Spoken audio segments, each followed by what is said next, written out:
So my PhD is about return migration and reintegration in Ethiopia. The current challenge that we have in migration studies is that we don't really understand how people reintegrate, and that is actually the process that they go through for reintegration. So the first thing I did in my PhD was to define reintegration, and the second thing was to look at the process of how people reintegrate. And for that, I developed an approach which I called reintegration strategies. And it looks at how people reintegrate across 4 dimensions of social networks, self-identification, cultural maintenance, and access to rights, institutions, and the labor market. And basically, through these 4 dimensions, there are 4 reintegration strategies. So people can either be in a reintegrated, an enclavist, a traditionalist, or a vulnerable reintegration strategy.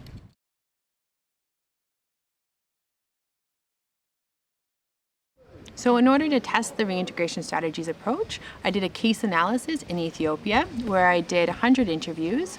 81 of those interviews were with returnees, and I interviewed 3 different types of return migrants. The first were professionals, who were women who largely migrated during the 1980s and 90s to the US and returned to Ethiopia with highly skills.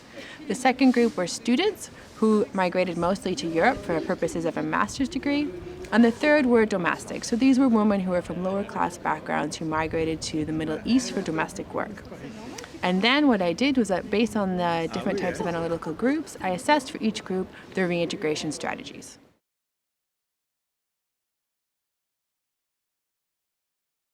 So there were several key findings from my research, and I'll highlight 2 or 3 of these.